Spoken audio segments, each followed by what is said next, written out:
So the 2 pages I chose are in different chapters. They're not consecutive. So That's it fine, might yeah. be 2 pieces that we get to talk about. That's great. Yeah, Well, I'm gonna turn the spotlight onto you, Jay, and I'm gonna, sit back and enjoy these 2 pages from Steven Pressfield, Turning Pro. Over to you. fantastic. So the first is very early in the book, and it's from the chapter called 3 Models of Self-Transformation. Mm. The first 2, which I will skip, are the therapeutic model, are we sick or are we well? The moralistic, is this good or evil? And then I will jump into how this book is the third. This book proposes a third model. The model this book proposes is the model of the amateur and the professional. The thesis of this book is that what ails you and me has nothing to do with being sick or being wrong. What ails us is that we are living our lives as amateurs. The solution this book suggests is that we turn pro. Turning pro is free, but it's not easy. You don't need to take a course or buy a product.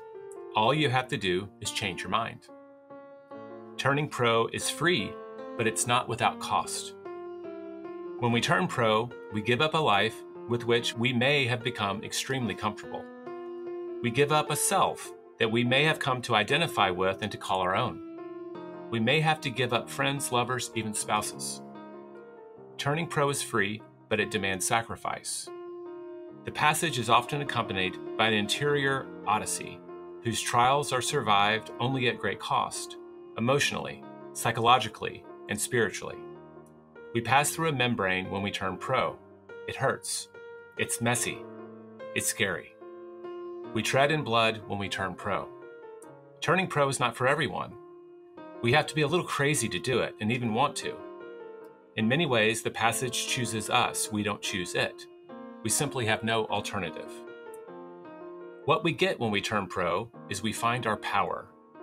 We find our will and our voice, and we find our self-respect. We become who we always were, but had until then been afraid to embrace and to live out.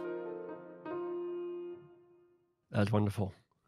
Do you want me to read the second passage? I do. A little later in the book, there's a chapter called Shadow Careers. Mm. Sometimes, when we're terrified of embracing our true calling, we pursue a shadow calling instead. That shadow career is a metaphor for our real career. Its shape is similar, its contours feel tantalizingly the same, but a shadow career entails no real risk. If we fail at a shadow career, the consequences are meaningless to us. Are you pursuing a shadow career? Are you getting your PhD in Elizabethan studies because you're afraid to write the tragedies and comedies that you know you have inside you? Are you living the drugs and booze half of the musician's life without actually writing the music? Are you working in a support capacity for an innovator because you're afraid to risk becoming an innovator yourself? If you're dissatisfied with your current life, ask yourself what your current life is a metaphor for. That metaphor will point you towards your true calling.